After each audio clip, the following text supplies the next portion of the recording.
오늘 하나님의 말씀 로마서 7장 21절부터 8장 2절까지 함께 보겠습니다. 로마서 7장 21절부터 8장 2절까지 제가 먼저 봉독하고요. 8장 1절과 2절은 함께 읽겠습니다. 그러므로 내가 한 법을 깨달았노니 곧 선을 행하기 원하는 나에게 악이 함께 있는 것이로다. 내 속사람으로는 하나님의 법을 즐거워하되 내 지체 속에서 한 다른 법이 내 마음의 법과 싸워 내 지체 속에 있는 죄의 법으로 나를 사로잡는 것을 보는도다. 오라, 나는 곤고한 사람이로다. 이 사망의 몸에서 누가 나를 건져내랴. 우리 주 예수 그리스도로 말미암아 하나님께 감사하리로다. 그런즉 내 자신이 마음으로는 하나님의 법을, 육신으로는 죄의 법을 섬기노라. 다 같이.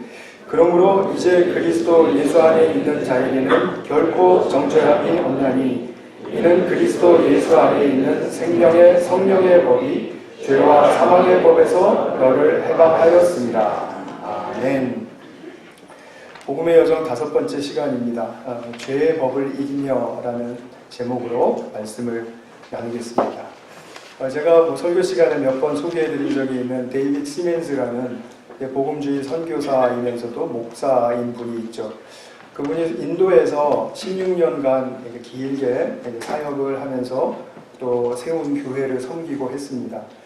그분이 쓴 책이 치유하시는 은혜라는 책이 있는데 그 책의 서문에서 자신의 교회에 신실하게 다니던 데바디스라는 인도 청년 이야기를 해주고 있습니다.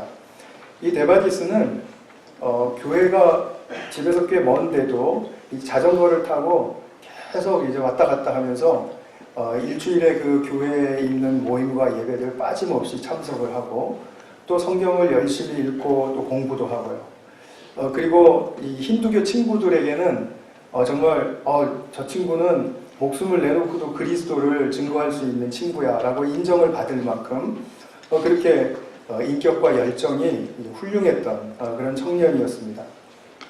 그런데 그런 청년이 어느 날 탈진해서 데이빗 목사를 찾아왔습니다. 그러니까 이 데이빗 목사님은 그때 당시 이제 목회 한 10년 정도 경험이 있을 때였는데 그랬기 때문에 자기 스스로 말하기를 모든 정답이 내 속에 있었다 이렇게 이야기를 합니다. 그래서 이 상담하면서 데바디스에게 이렇게 이제 점검을 하기 시작했습니다. 성경을 규칙적으로 잘 읽고 있나? 더 지금 읽고 그렇게 하고 있다면 더 많은 시간을 할애해서 성경을 읽도록 하게 그랬더니 이미 기존에 읽는 양보다 더 많이 읽고 있습니다. 신구약 한 장씩 더 해서 매일 읽고 있습니다. 그래서 기도 생활은 어떤가? 라고 물었습니다. 기도란 내가 기도해서 얻는 그런 것이 아니라 기도 자체가 크리스찬의 삶의 전투이지 않나. 그랬더니 이미 그 말을 기억하고 있습니다. 이렇게 말하면서 기도 시간도 더 늘렸습니다. 그랬다라는 거죠. 그리고 그가 하는 말이 뭐였냐면 다 별 도움이 잘 안 됩니다. 그리고 더 악화되는 것 같습니다. 라는 거죠.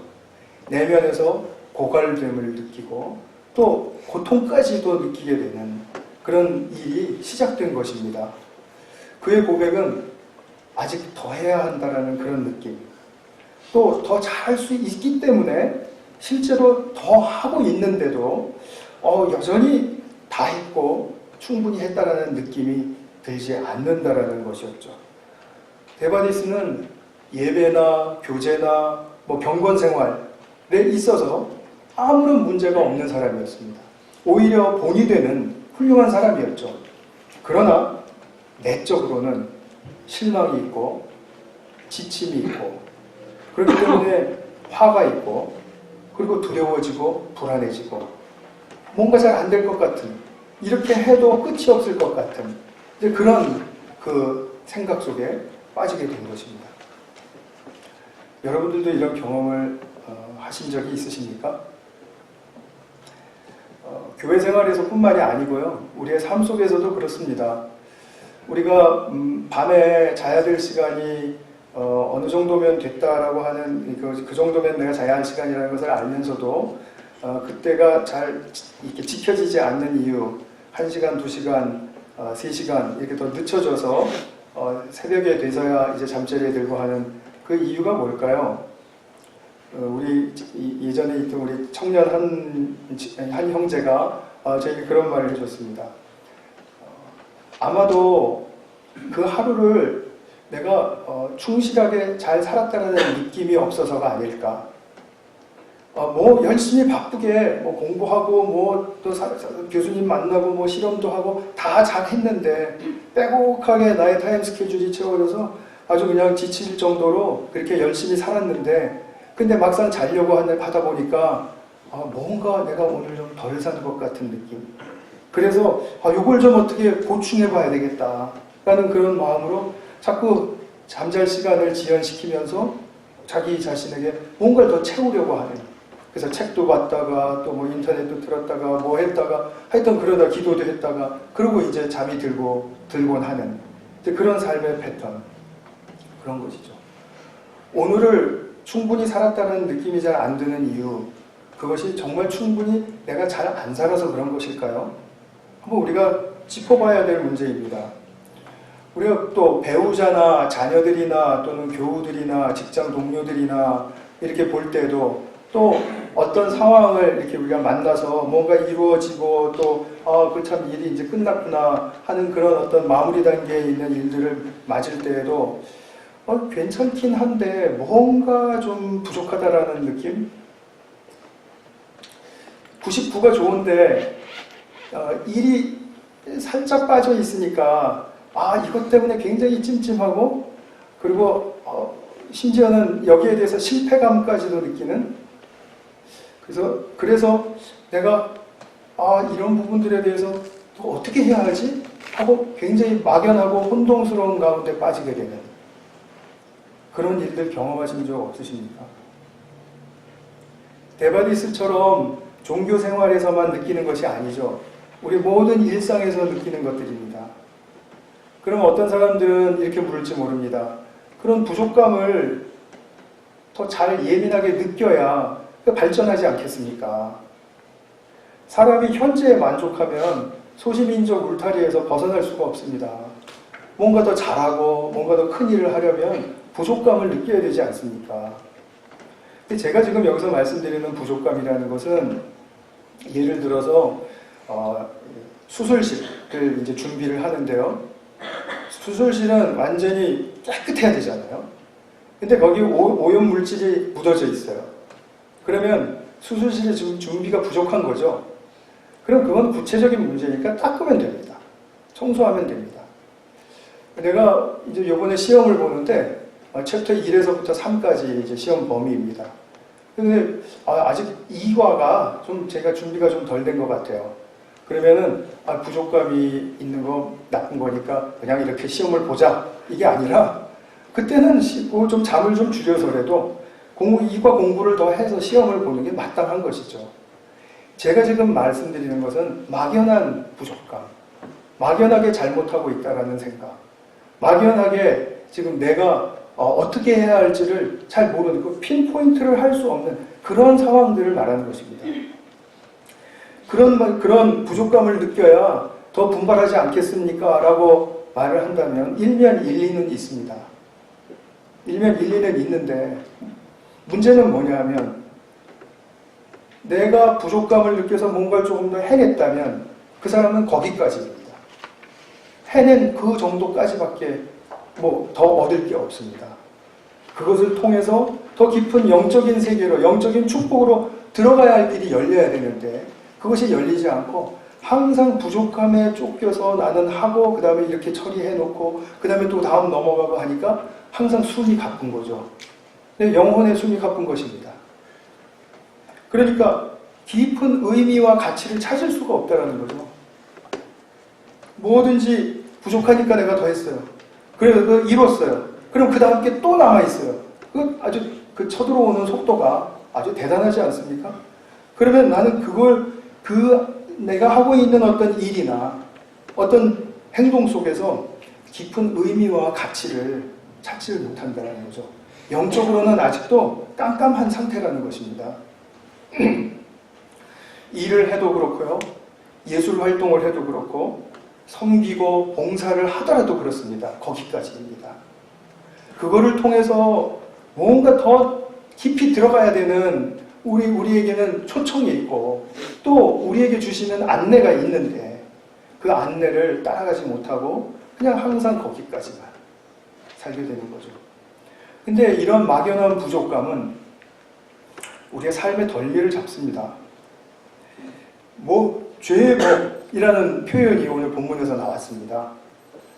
무언가를 더해야 하고는 있지만 이렇게 하다가는 충분히 다 할 수 없을 것 같은 거. 잘못하고 있다라는 느낌, 잘못 살고 있다라는 느낌, 이런 것에 잡힌 삶을 본문의 이 표현과 연결을 시키면은 그것은 사도가 뭐라 그러죠? 나는 곤고한 사람이다 라고 말합니다. 이 말은 바울이 자기 자신만의 고백을 하고 있는 게 아닙니다.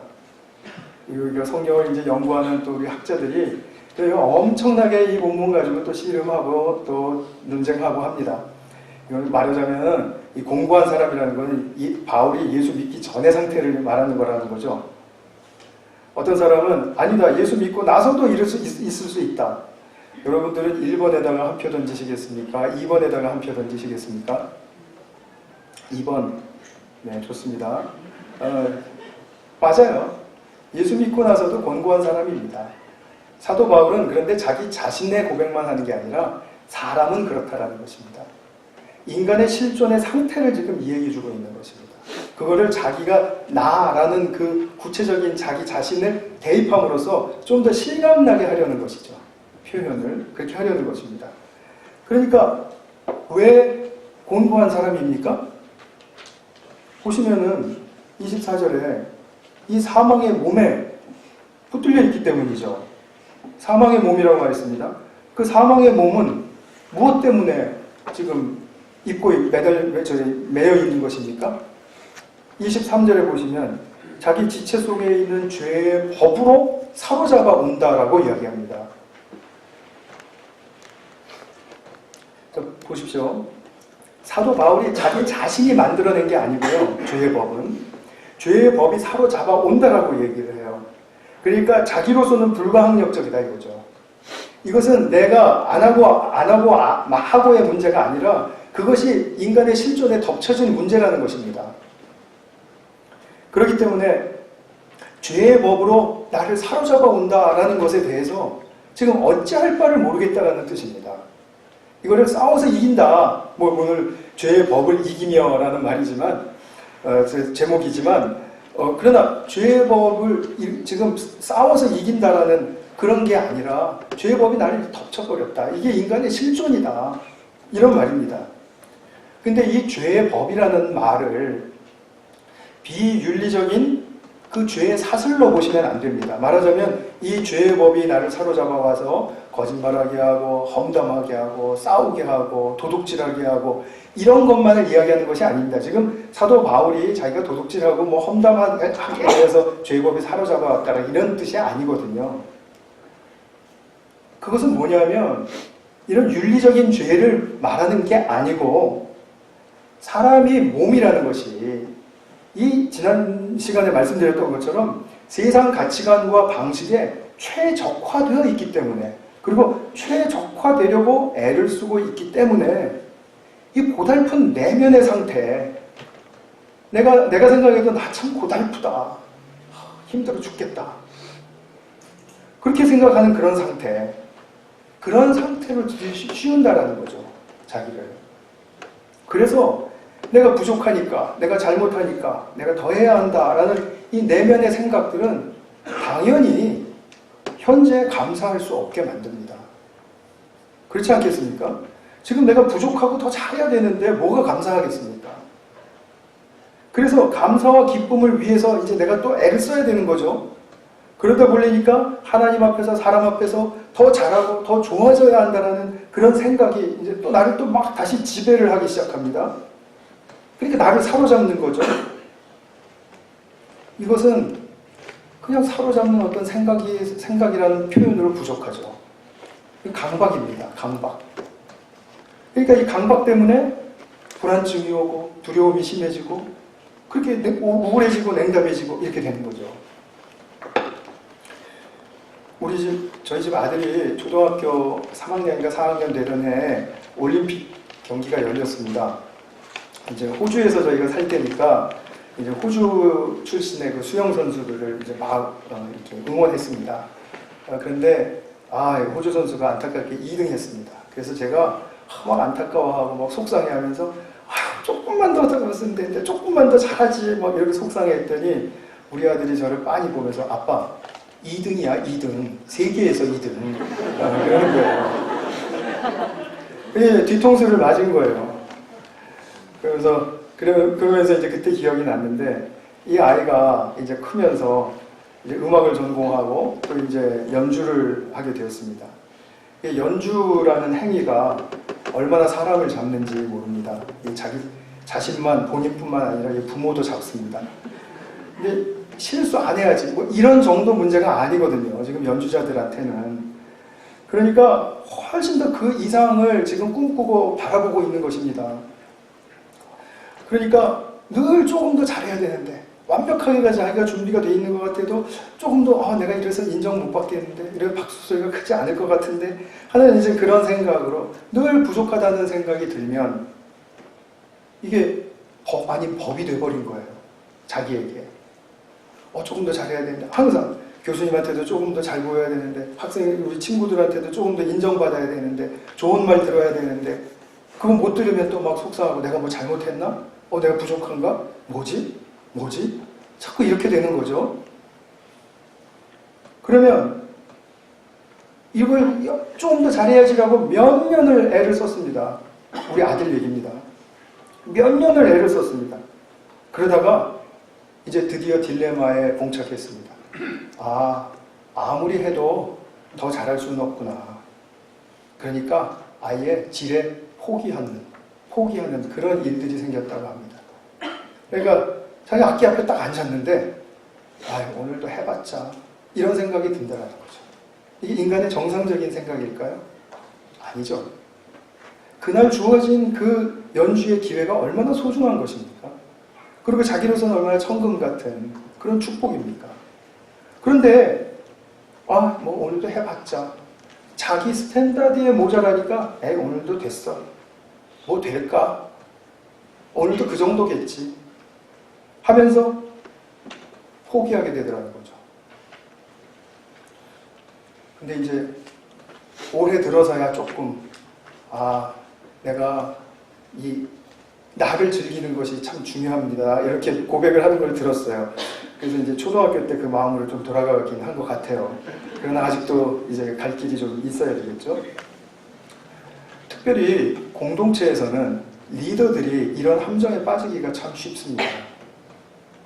리더들이 이렇게 부족함이 이렇게 발견되거나 느껴지면 견디지를 못하는 겁니다. 자기 안에서 부족함이 느끼는 것도 견디지 못하고 내가 섬기는 어떤 이 공동체 또는 이 그룹이 잘 되지 않는 것 같으면 내가 뭐 잘못하고 있나? 내가 이거 좀 더 잘해야 되는 거 아니야? 내가 부족한데? 이런 것으로 수치심을 느끼는 거예요. 그러니까 무슨 일이든지 뭐 해서 될까? 우리 아들처럼 뭐 이렇게 해서 될까? 해봤자겠지? 이런 생각이 자꾸 나를 지게 하는 것입니다. 이거는 죄의 법이 사로잡아 오기 때문에 그런 것입니다. 그래서 자기가 하는 일에 이게 굉장히 장애가 된다라고 믿으면 그러면 어떤 사람들은 열심히 훈련해서 엄격하게 자기 자신을 뭔가 좀 낫게 만들 수는 있습니다. 낫게 만들 수 있을지는 몰라도 거기에 온통 에너지를 쏟고 있으면 사랑과 존중의 협력을 위해서 우리가 형성되어야 할 관계성에는 소홀히 하게 되는 거죠. 이게 중요한데요. 우리가 이 관계 형성이 굉장히 존중하고 또 사랑하고 또 섬기는 그런 가운데 관계 형성이 돼 있으면 어떤 일을 하더라도 반은 먹고 들어가는 것입니다. 그렇지 않습니까? 근데 우리가 처음 일을 시작할 때 두려운 게 뭡니까? 남성교회, 여성교회 오늘 결성한다 그래도 두려운 게 뭐죠? 아, 이것도 뭐 안 되면 어떻게 하지? 이거부터 생각이 드는 거거든요. 근데 아니야, 우리가 지금 여기서 서로 섬기고 서로 이해하고 서로 도와줄 수 있어. 이렇게 생각이 들면 그런 관계 형성이 일단 이렇게 딱 자기 자신에게 형성되어 있으면 자리 잡혀져 있으면 그러면 오늘 좀 막연하구나 그러더라도 그래 만나서 뭐 이야기하다 보면 뭔가 나오겠지 이런 마음이 생긴다라는 거죠. 해봤자 이런 생각이 아니고요. 그래서 우리가 교회라는 그 공동체가 항상 부족감을 느낀다라고 하는 것이 그게 겸손한 게 아니고요. 굉장히 뭔가를 놓치고 있는 것입니다. 큰 거를 놓치고 있는 것입니다.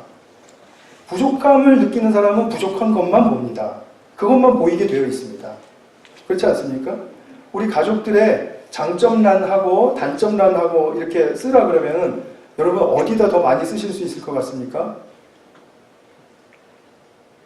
네, 이것도 맞추시는군요. 단점에 훨씬 더 많이 생각납니다.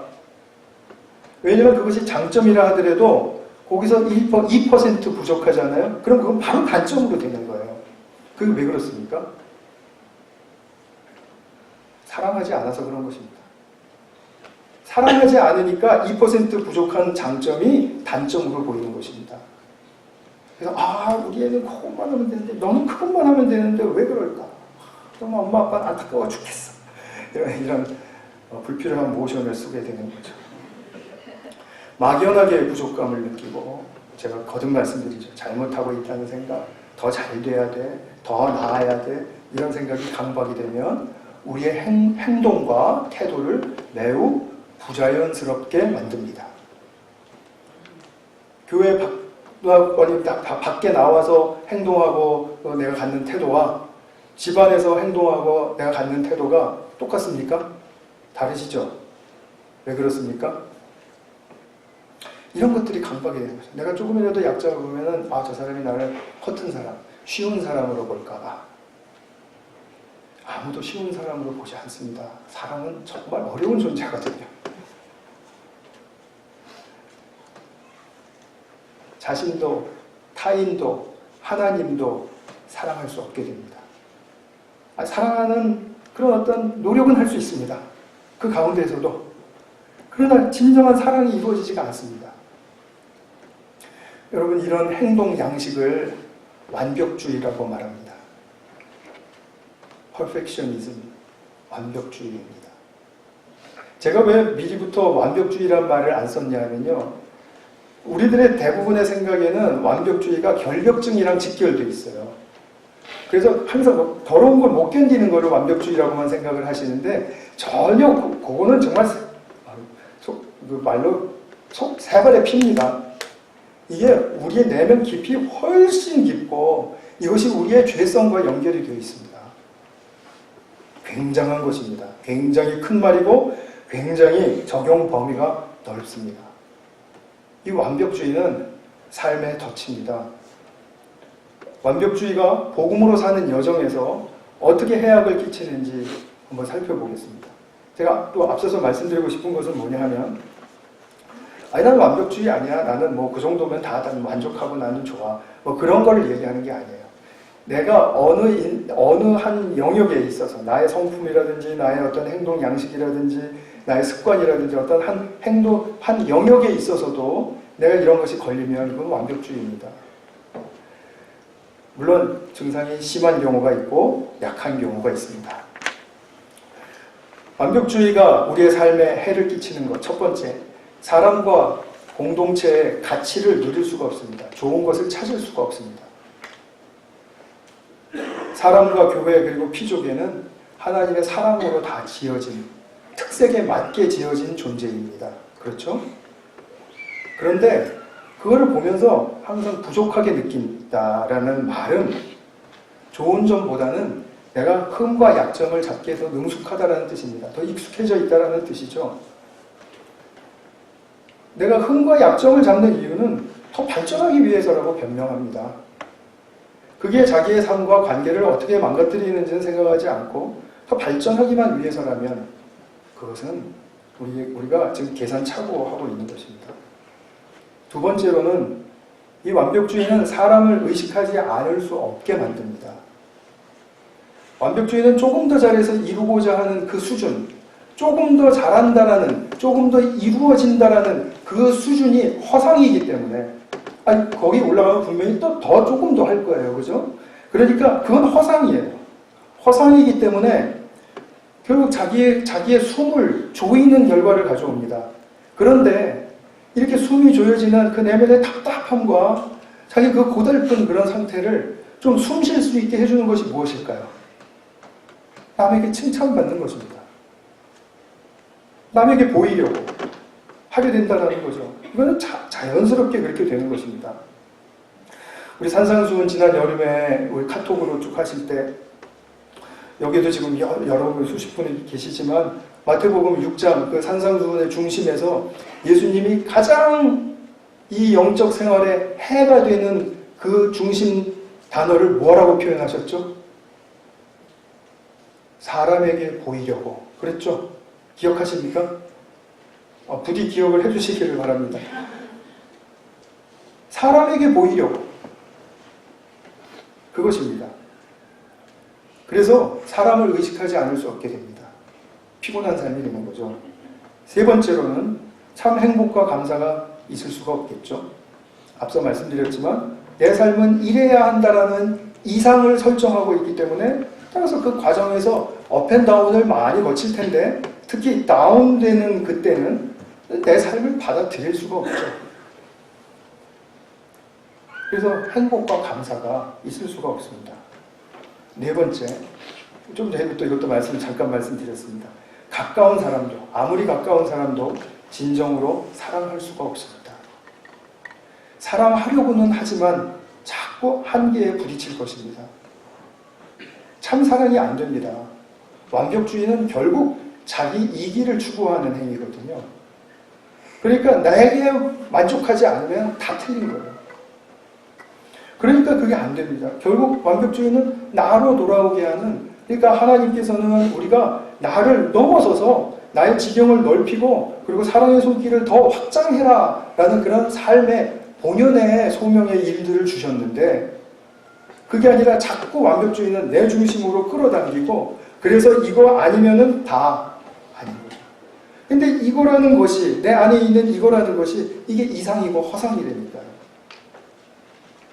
아무리 해도 만족할 수가 없는 이것이죠. 내가 끌어안고 있는 이거. 우리가 그런 나로 돌아오게 하는 그 완벽주의 때문에 결코 사랑의 다이내믹스를 향상시킬 수 없다라는 거죠. 성장하지 않습니다. 그리고 자기도 압니다. 내게서 사랑이 자라고 있지 않다는 거 압니다. 다섯 번째가 이제 제일 큰 문제인데요. 이게 지금 치명적인 것입니다. 하나님의 사랑을, 하나님의 무조건적인 사랑을 깊이 받아들일 수 없게 만듭니다. 아닌데요? 나는 하나님의 사랑 받고 있는데요? 라고 생각하시면 잘 생각해 보세요. 잘하신 거고요.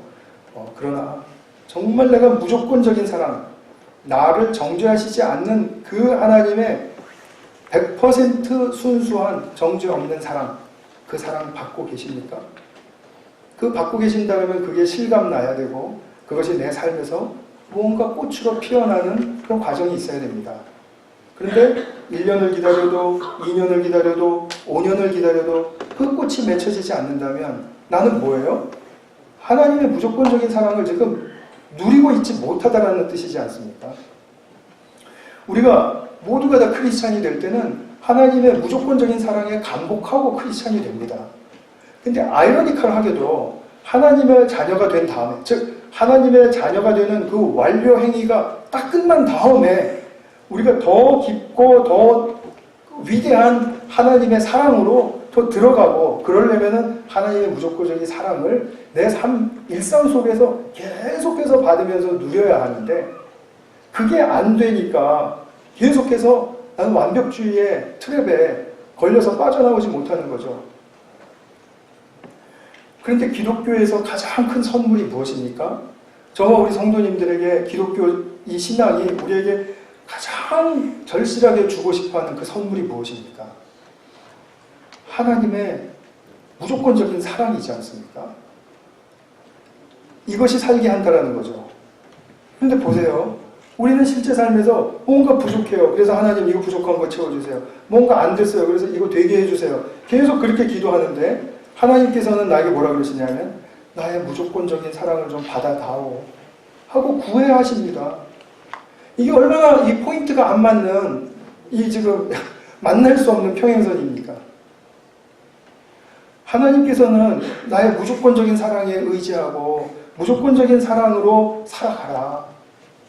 그러면 모든 것이 열릴 것이다.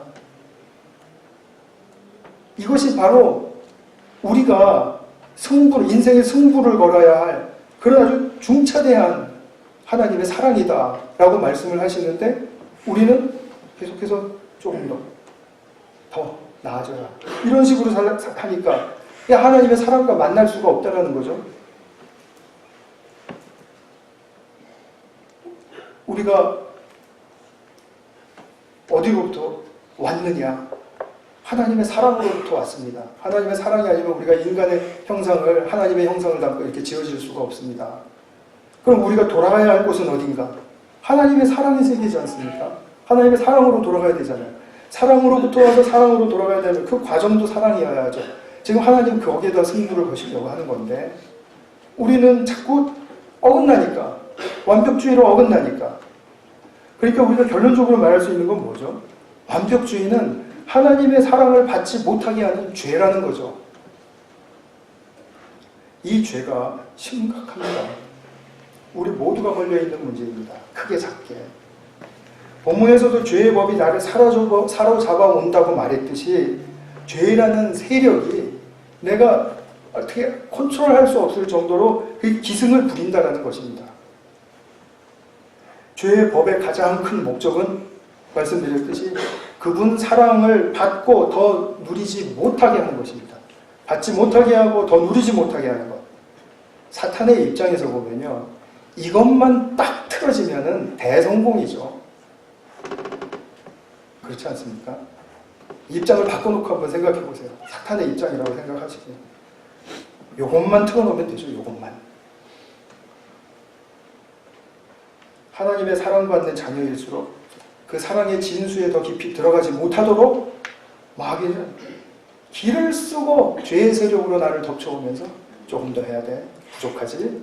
연약하지? 계속 이렇게 부추기는 것입니다. 잘못 살고 있는 거 아니야? 이렇게. 그럼 하나님이 무조건적인 사랑을 하시는 방법이 있습니다. 오늘 본문에서 우리가 찾을 수 있습니다.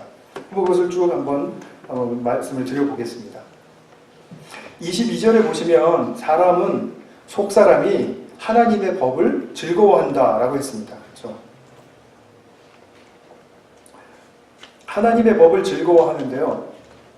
그런데 악이 함께 있다고 합니다. 악이.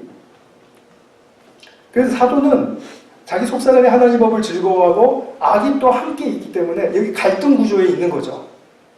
그러니까 이 큰 갈등 앞에서 죄의 법 때문에 곤고하다고 했습니다. 곤고하다. 고달프다. 누더기 같아졌다. 이런 뜻입니다. wretched라는 말을 썼으니까. 이 사망의 몸에서 누가 나를 건져내랴? 누구죠? 예수님이라는 거 다 알죠, 우리는. 근데 예수 그리스도로 말미암아 우리는 하나님께 감사한다라고 했는데 그러면 예수님이 원인이 되어주셔서 예수님이 아니시면은 못 이루어질 그 일, 그러니까 예수님이 원인이 되어주셔서 어떤 일을 행해주셨기 때문에 가능하다라는 뜻인데 예수님이 우리에게 행해주신 일이 뭡니까? 정죄하시지 않는 방법으로 승부를 건 것입니다. 너 이거 잘못했지, 이거 부족하지, 이거 연약하지, 이거 아직 아니지, 뻔뻔스러우면 안 돼? 하는 식으로 이렇게 정죄하시는 방식으로 우리를 다루시지 않았다라는 거죠. 정죄하시지 않는 사랑의 방법으로 우리를 살리십니다. 그래서 8장 1절에 보면 그러므로 이제 그리스도 예수 안에 있는 자에게는 결코 무엇이 없습니까? 정죄함이 없다고요. 이게 얼마나 위대하고 얼마나 정말 정확한 말인지 알 수가 없습니다. 정죄하지 않는 사람. 그러면 이미 보신 22절과 25절에 나온 속사람이 사랑하는 하나님의 법. 하나님의 법을 8장에서는 무엇라고 말하고 있습니까? 2절에 보면 나오죠. 이는 그리스도 예수 안에 있는 생명의 성령의 법. 생명의 성령의 법의 내용은 무엇입니까? 정죄하시지 않는 사랑. 맞나요? 이럴 때는 아멘을 해주시는 게 되게 도움이 되겠다 이런 생각도 좀 듭니다. 제가 뭐 아멘 하시지 말라고 한 적은 없지만 정죄하시지 않는 사랑 맞습니까? 그러면 이제 로마서 지금 7장 8장으로 들어가는 이 입구에서요. 로마서 전체를 보겠습니다. 로마서 1장부터 8장까지는 큰 한 단락입니다. 사도가 기독교의 진리를 선포하는 큰 단락인데 그렇다면 지금 8장으로 간다면 8장에서 뭔가 클라이막스 그리고 정점을 찍어야 되겠죠? 지금 사도가 지금 말하고 싶은 1장에서 8장까지의 통틀어서 지금 말하고 싶은 그 내용은 바로 이거라는 거죠. 정죄하시지 않는 사랑을 받아야 산다. 그런데 정죄하시지 않는 사랑을 받으려면 어떻게 살아야 되냐면 그냥 죄의 법과 내가 단순히 싸워서는 이 싸움이 되지가 않고요. 성령을 쫓아가는 삶을 살아야 된다라고 말해요. 그래서 로마서 8장을 성령장이라고도 말합니다. 즉 하나님의 영, 그리스도의 영, 그냥 영 또는 성령 이런 표현을 쓰면서 성령을 쫓는 삶이어야 정죄받지 않는 그런 사랑을 발견하고 내가 받고 누릴 수 있다. 이렇게 말해요. 그러면서 생명의 성령의 법 아래에서는 8장 34절에 이제 끝쪽입니다. 누가 정죄하리요? 죽으실 뿐 아니라 다시 살아나신 이는 그리스도 예수시니. 그러면서 누가 정죄하겠느냐라고 얘기해요. 아무도 정죄하지 않아요. 그리스도 예수 안에 있으면. 그러니까 지금 부족해, 연약해라고 정죄하는 것은 누가 누구한테 정죄하고 있는 것입니까? 내가 나에게 정죄하고 있는 거죠. 그런 짓 하지 말라는 겁니다. 지금. 그 다음에 37절 가시면 뭐라고 되어 있냐면요. 그러나 이 모든 일에 우리를 사랑하시는 이로 말미암아 우리가 넉넉히 이기느니라. 넉넉히. 뭐가 부족한 삶이 아닌 거예요. 연약하고 지금 못다 이룬 삶이 아닌 거예요. 넉넉히 이긴다라는 말씀이세요. 의아하시죠? 이게 뭐 넉넉하냐. 성령의 생명의 법 아래에서는 그렇다는 것입니다. 이것을 누리실 수 있는 정말 우리 교회 성도님들 되실 수 있기를 바랍니다. 그러면서 32절에 이렇게 말씀했죠. 자기 아들을 아끼지 아니하시고 우리 모든 사람을 위하여 내주신 이가 어찌 그 아들과 함께 모든 것을 우리에게 주시지 않겠느냐. 이게 사랑으로 말미암아 모든 것을 주시겠다고 약속하시는 하나님의 약속의 대천명입니다. 그런데 우리는 자기 자신에 대해서도 그렇고 타인에 대해서도 그렇고 공동체에 대해서도 그렇고 이 세상에 대해서도 그렇고 정죄하는 말과 마음에 아예 붙들려서 삽니다. 좀 심하게 말씀드린 것 같아서 죄송합니다. 우리가 삶에서 화가 나고 절망하고 우울하고 냉담하고 불안하고 한 이유가 뭘까요? 더 잘해야 해. 이것 때문이지 않습니까? 다시 말하면 왜 이 정도밖에 못해? 정죄죠. 또 더 있어야 해. 더 많아야 해. 다시 말하면 뭐예요? 여태까지 뭐 했어? 정죄죠. 내가 별볼이 있나? 나 뭐 연약하고 부족한데. 다시 말하면 뭐죠? 나는 무능력해. 나 실패자야. 정죄죠. 이거를 정죄감이라고 합니다. 꼭 당신은 이런 죄를 지었지 않았습니까? 라고 하는 게 정죄가 아니라 자기 자신에 대해서 이렇게 생각하는 그 패턴이 있다면 오늘 정말 깊이 성령의 비추심을 받으시고 그리고 인도하심을 잘 받으셔서 그 완벽주의의 그늘에서 벗어나실 수 있기를 바랍니다. 그 정죄하시지 않는 하나님을 만났고 안다면 내 삶이 어떻게 바뀔까요? 저는 이런 말씀 드리는 거 아닙니다. 이 바보처럼 뭐 없어도 좋아 뭐 이런 게 아니고요. 또 내가 잘 못해도 괜찮아 이렇게 말하라는 거 아닙니다. 절대로 그런 거 아닙니다. 정죄하시지 않는 하나님의 사랑을 만나면 거기서 정죄받지 않는 사랑 받는 내가 나를 이제 다스려갈 수가 있습니다. 나를 구체적으로 이렇게 다루어갈 수가 있습니다. 그래서 자기 자신을 구체적으로 보고 그리고 이런 부분이 더 내가 용기 있게 나가야 될 부분이구나. 이런 부분은 내가 정말 믿음으로 의지해야 될 부분이구나. 이걸 알게 된다는 거죠. 근데 지금까지는 내가 뒤떨어질까봐 경쟁에 처지지 않으려는 그런 힘으로 또는 어떤 사람은 이게 화가 나야 삶에 그 힘이 나는 사람이 있지 않습니까? 화가 나지 않으면 무기력해요. 근데 화가 나면은 내가 열심히 해야 되겠다. 저걸 이겨내야지 이러면서 이게 화로 말미암은 화병에 걸린 그런 사람이죠. 그 화의 힘으로 사는 게 아니고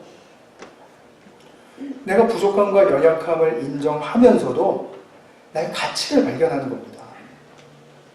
그래서 내가 무엇을 더 누려야 하고 내가 무엇에 더 열정을 가져야 하는지 그 방향성을 잘 잡게 된다는 거죠. 사랑의 비추임 안에서는 이것이 가능해집니다. 그래서 사랑의 하나님을 만나면 다 괜찮다 이렇게 그런 게 아니에요. 자신을 과대평가라는 말도 아닙니다. 모자라도 좋다면 이런 거 아닙니다.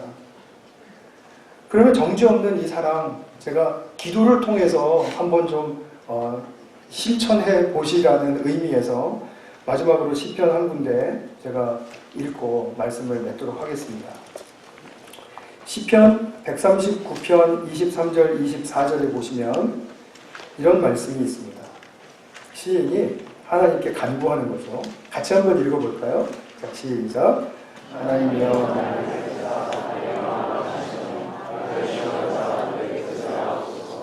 내게 무슨 악한 행위가 있나 보시고 나를 영원한 길로 인도하소서.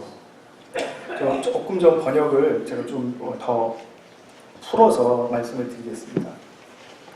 하나님이여 나를 살피사 내 마음을 아시라는 말은 하나님이 몰라서 아시라는 뜻이 아니고요. 내가 내 마음을 아직 잘 모르기 때문에 알게 해달라는 뜻입니다. 그런데 이 마음으로 번역했지만 영어로는 anxious thoughts, 불안한 생각들 이렇게 번역이 되어 있습니다. 하나님이여 나를 살피사 나의 불안한 마음이 도대체 왜 그런지를 알게 하옵소서 이런 뜻입니다. 그리고 24절에 내게 무슨 악한 행위가 있나 보시고 그러니까 악한 행위라 그러니까 또 누구를 해야 하고 또 강도짓을 하고 이런 악한 행위가 아니고요. 여기서는 영어로는 offensive way 그러니까 직역하면 공격적인 어떤 나의 모습이 있지 않나 보게 해달라는 거죠. 그럼 공격적이라는 말은 뭡니까? 왜 사람이 공격적이 됩니까? 내 마음이 들들 볶이니까 내 마음이 내가 내 자신을 못 살게 굴고 있으니까 사람이 공격적이 되는 거죠. 그런 내게 무슨 악한 행위가 있나 그 원인을 좀 알게 해주십시오. 그래서 나를 영원한 길로 인도해달라는 것입니다. 살피사, 아시며, 아옵소서, 보시고 이런 말들은 이게 그냥 대강 본다라 대강 안다라는 이런 뜻이 아니죠. 아주 꼼꼼하게 정확하게 하나님 좀 이것을 보셔서 제가 가르쳐 주십시오. 이런 뜻이죠. 오늘 집에 돌아가시면 한번 23절과 139편 23절과 24절 여러 번 읽으시면서 제가 풀이해드린 그 말씀을 또 생각하시면서 정직하게 한번 기도하는 시간을 가지시기 바라요. 말씀을 맺겠습니다. 죄의 법도 그렇고요. 하나님의 법도 그렇고요. 둘 다 우리의 삶이 이것이 승리하는 길이라고 말해줍니다. 그런데 삶의 완벽주의가 나타나게 하는 죄의 법은 하나님의 사랑을 받지 못하기 때문에 그것은 그릇된 길입니다. 그렇죠? 정죄 없는 사랑의 생명의 성령의 법만이 그것이 바로 우리에게 살게 해주는 길입니다. 풍성함으로 나아가게 해주는 길. 그것이 바로 우리를 복되게 하는 길입니다. 그 길을 모두가 우리 함께 격려하면서 함께 걸어갈 수 있는 그런 축복이 넘치기를 간절한 마음으로 축원합니다. 같이 한번 기도하겠습니다. 지금 이 시간에는 정말 하나님, 제가 완벽주의 그늘에 있습니까? 오늘 들으신 말씀을 생각하시면서 한번 그 부분을 살펴보시고 또 이 부분이 제 삶에 씨름이 좀 되게 해주십시오. 같이 한번 기도하는 시간 갖겠습니다. 우리 한 가지만 더 기도하겠습니다. 우리 다음 주에 저녁 7시에 우리 안수 집사 잔립 예배가 우리 교회 38년 역사 동안에 처음으로 있습니다. 정말 하나님께서 그 안수하는 예식 속에 함께 하시며 크게 기름 부어주시고 또 우리 세우시는 우리 네 분의 집사님들 영적 권세와 또 영감을 더하시고 주님께서 신실하게 사용하여 주시옵소서. 복된 도구가 되게 하여 주시옵소서. 우리 같이 한번 예배와 우리 네 분의 집사님들 위해서 기도하겠습니다. 사랑하는 아버지 하나님, 참 감사합니다. 주님의 사랑을 받지 못하게 하는 그 직접적인 원인이 바로 내 안에 있습니다. 내 안에 죄의 법이 사로잡아 오기 때문에 나는 곤고한 사람일 수밖에 없고 육신으로는 죄의 법을 섬길 수밖에 없습니다. 그러나 주님, 정죄하시지 않는 정말 무조건적인 그 크신 사랑에 힘입어 저희들이 정말 승리의 길을 달려가고 싶습니다. 정말 우리의 삶이 주신 그 목적대로 아름답게 빚어지고 또 능력과 지혜로 넘치는 그런 삶이 되기를 간절히 원합니다. 항상 나의 마음속에 참 공격적인 마음과 또 냉담한 마음과 또 화가 난 마음과 이런 것들에 시달리지 않고 정말 우리가 그 사슬을 끊어버릴 수 있는 복된 성령의 역사에 쫓아갈 수 있는 우리 모두가 되게 하여 주시옵소서. 우리 구주 예수 그리스도의 이름으로 기도하였습니다.